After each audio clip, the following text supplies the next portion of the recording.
ঋতিকা, এদিকে আসো। কি আনছো আজকে?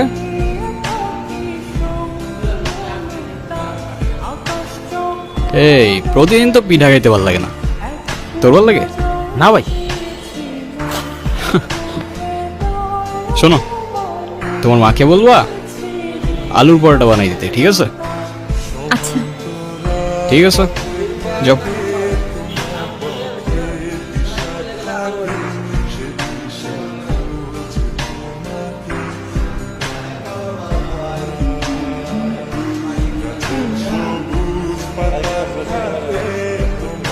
আপনার নাম কি? আলতাফ। দেখেন, আপনি প্রতিদিন আমার পিছু করেন, আমার এটা খুব খারাপ লাগে। প্লিজ এটা আর করেন না। আমার বাবা জানলে আমার